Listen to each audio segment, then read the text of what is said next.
Yeah, see, Zoom says that we're recording now. So, um, you know, last couple of days of early voting, we're planning to run this Friday morning.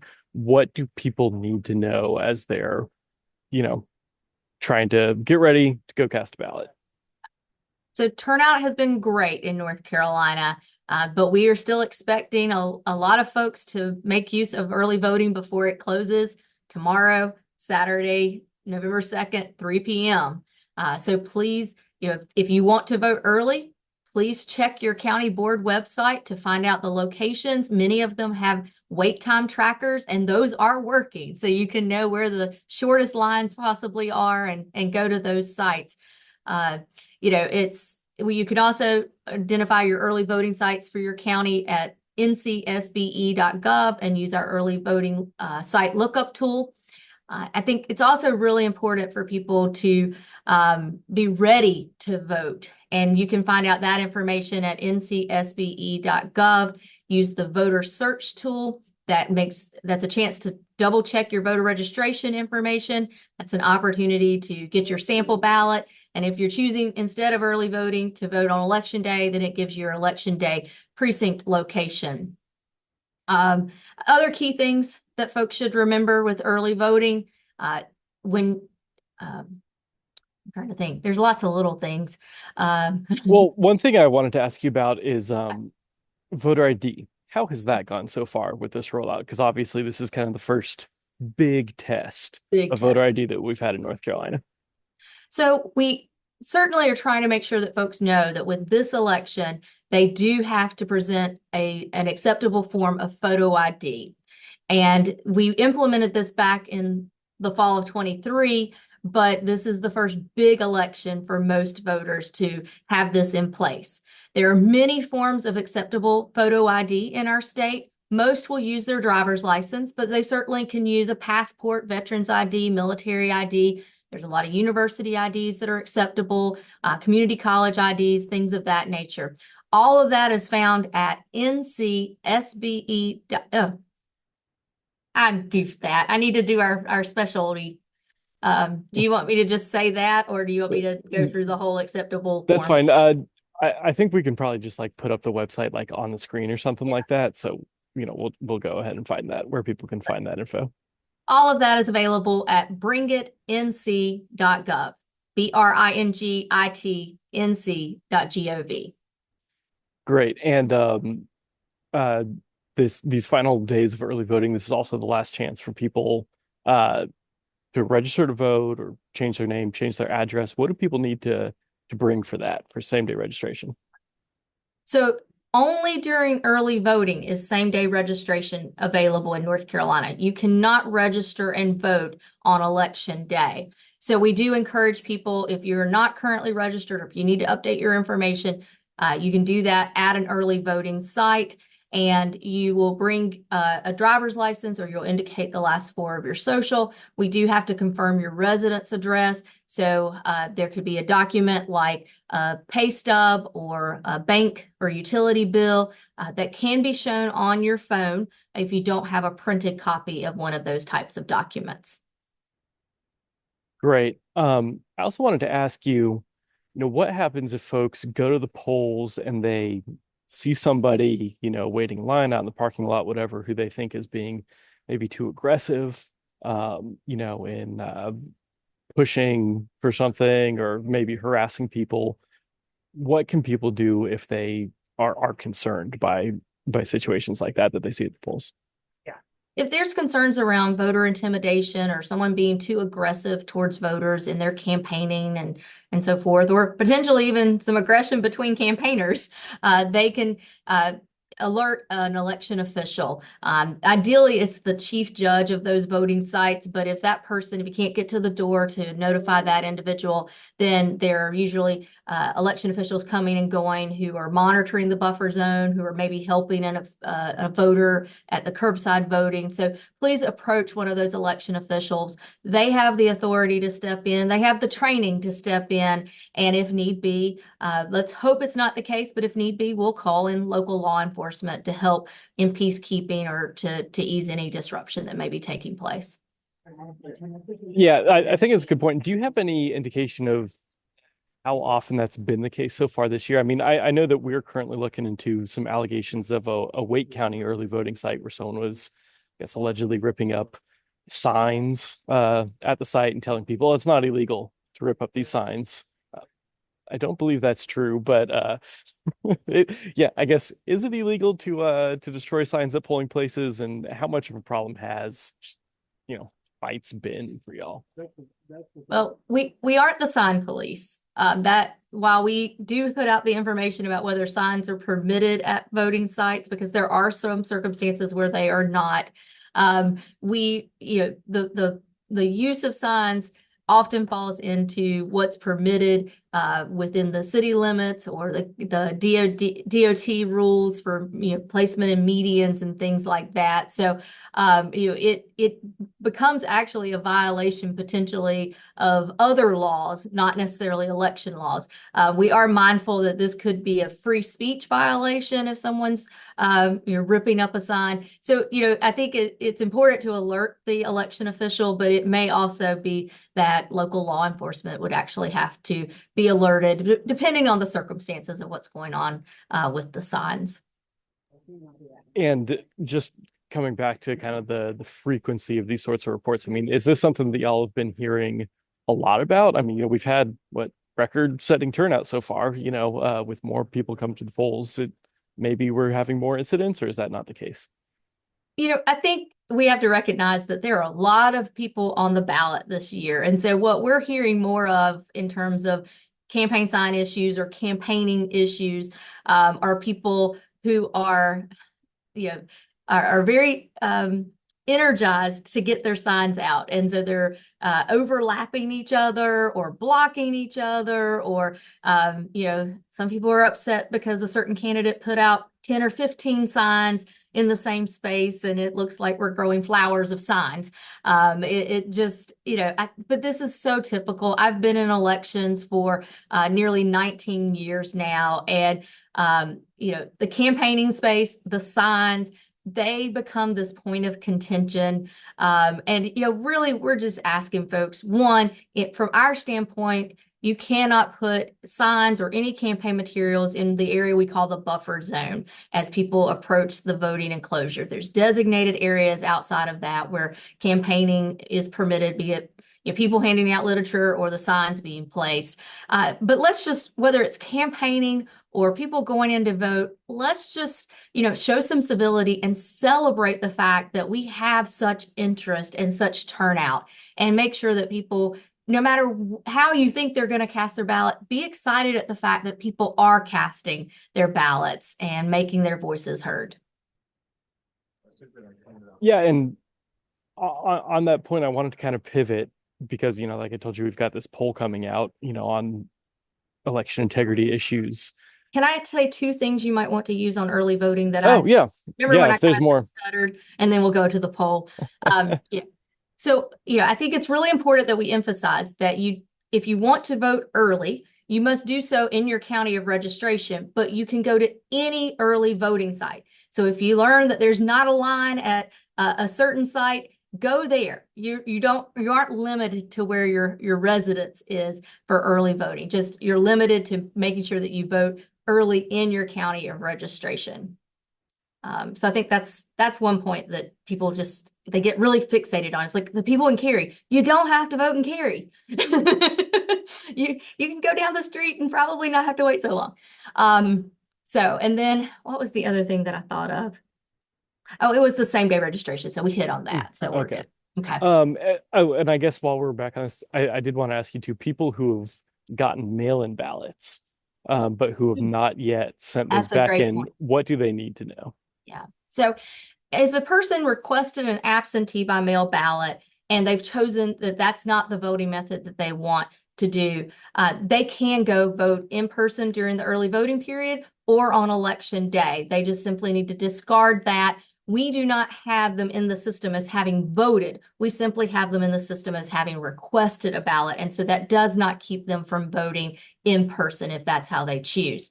Now, I think it's also really key for people to know that if they have voted absentee by mail, we're, the window of time that the Postal Service says you have to return that ballot, and they can ensure that it gets to the County Board of Elections by 7:30 p.m. election night, which is the deadline for the return of absentee ballots, when they must be received to the County Board of Elections. That's new for this election.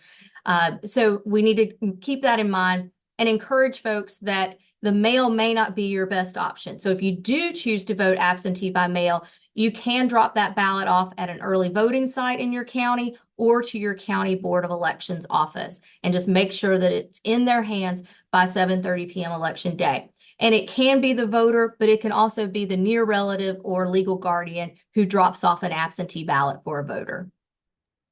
Yeah, and this may not affect many people, but say someone has already recently put their ballot in the mail, hasn't been counted yet. Maybe they, use the ballot track system and see that it hasn't gotten counted. Can they call up to their local board of elections, say, hey, please spoil that. It's in the mail, but when you get it, or if you get it on time, don't count it. I'm going to come vote in person instead. Yes. If a voter has marked that absentee ballot and they're not sure if it's gotten back to the County Board of Elections, please check in with your County Board of Elections and confirm, so that we can help you decide, should you still go and vote in person, and we won't be counting that absentee ballot. It's really about which happens first. So if you go and vote in person, then that's going to be your counted ballot if that was your first ballot that we receive. But there will not be a double counting of ballots. If you're in the books, if we've received a ballot for you, absentee by mail, then that's going to be the ballots that is counted. If you go and vote in person and then we receive your absentee ballot, that in-person vote will be the ballot that's counted. Yeah, well, let's talk about that a little bit more, on this kind of election integrity topic. Can you tell me, just broadly some of the steps the state takes to ensure that people aren't voting twice, that ballots aren't getting lost or lost in the mail, and just things that people need to know for who might be concerned about the results. Yeah.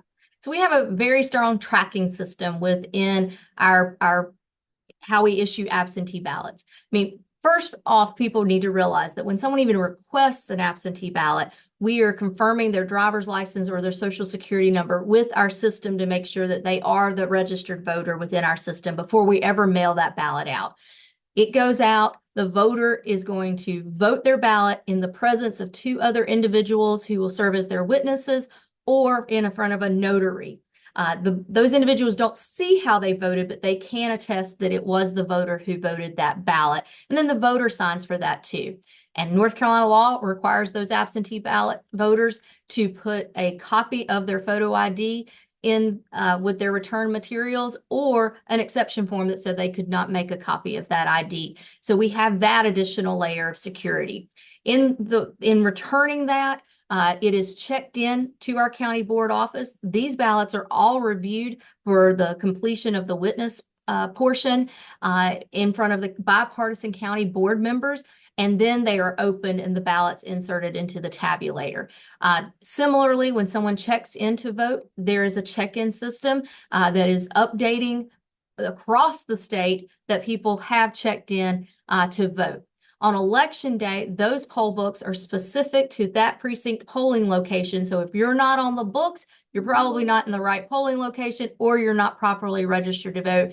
And the best we can do at that point is to issue you a provisional ballot so that we can research to determine if you are an eligible voter. So when you think about all these layers, it's pretty difficult for someone to even attempt to double vote. But even if they were somehow to manage that, our system's going to realize that as we go through the verification process, which is why we have designated in law for a long time now the certification period, where election night results are unofficial. We go through the 10-day certification period in the counties where we're reconciling the people who voted to the number of ballots cast and things of that nature. We're doing an audit of our tabulation equipment to make sure all of that's functioning properly.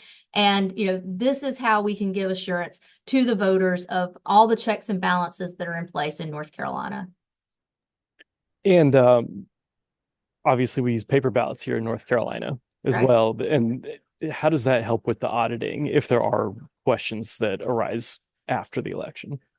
So I think everyone has to remember that technology gives us efficiencies. We have a long ballot in North Carolina. And so if we relied on hand counting, that would be very difficult to get results out quickly to people. And so we pre-test the tabulators to make sure that they are counting accurately. We have everyone insert their ballot into those tabulators, which are secured and sealed, and there's a chain of custody to that equipment. They are not connected to the internet.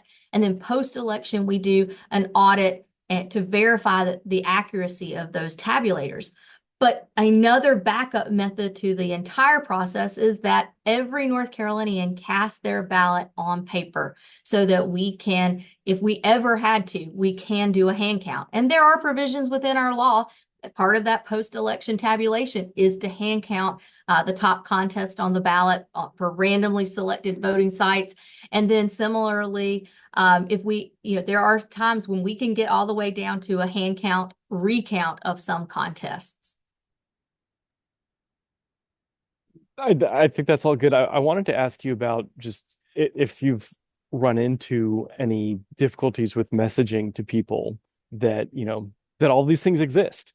And that the state does do audits. We had this poll, and yeah, it did find that most people, have some or full confidence in elections. But when it also found 40% of Republican voters had little to no confidence, and it was I think 12 or 14% for Democrats.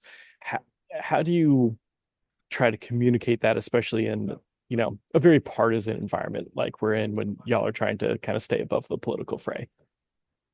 I think one of the hardships that we have in elections is that it's kind of dry content in terms of elections administration. We aren't the sound bites that can help explain it in a single sentence or just a few seconds. It's a complex process purposefully. But I think what's really helped is that, because of, the designation is critical infrastructure, because we did call for a new election in Congressional District 9, we realized we needed to tell people how elections actually operate in North Carolina. And so we've been out there telling our story through social media, press releases, an expanded website. More data is available on our website for this state board of elections than any other state elections office in the country. And it's all in a goal of being as transparent as we possibly can so that people understand our processes. I think another benefit of why we do have people who, both sides of the aisle who trust our processes in North Carolina is because in-person voting, especially during early voting, is the most popular voting method. And so to deliver in-person voting requires a lot of folks working those sites. And in our setup, those are bipartisan officials appointed by the political parties and the county boards of elections who take an oath to serve their community and serve their neighbors. And when you are part of the process, you understand it and know how we deliver secure elections. And you can go back and tell that to your neighbors and members of your community. The people who have been observing our processes are learning more and more about how we do that. And I think there's an added ounce of confidence for voters when they go into the polling places and they recognize those people. And so, that's one of the benefits of having so much, focus on in-person voting in our state is that there really are eyes and, you can touch it and people have been a part of that process so that, we're able to spread the word even more that way. Yeah, how many poll workers do we have here? I mean, it's got to be what, probably tens of thousands, right? We just average it out. It takes about 25,000 North Carolinians volunteering essentially at our voting sites in order to make this process happen. And that's just because we're the ninth most populous state in the union, nearly 7.8 million registered voters. And whether we won't have 100% turnout. I would love to see that, but we prepare for that. And with the way we're tracking at this point, we broke the turnout record in 2020 with about 75%. And we, are seeing tremendous turnout. We're breaking records even with this election. So we might exceed that. Wouldn't that be wonderful? We'll see. All right, I think that was everything. Thank you for rolling with that. I appreciate it. Anything else that you needed to add, or I think you hit on everything. think so. I think All so. right. We'll do that press availability Right. tomorrow, and we'll go into more on the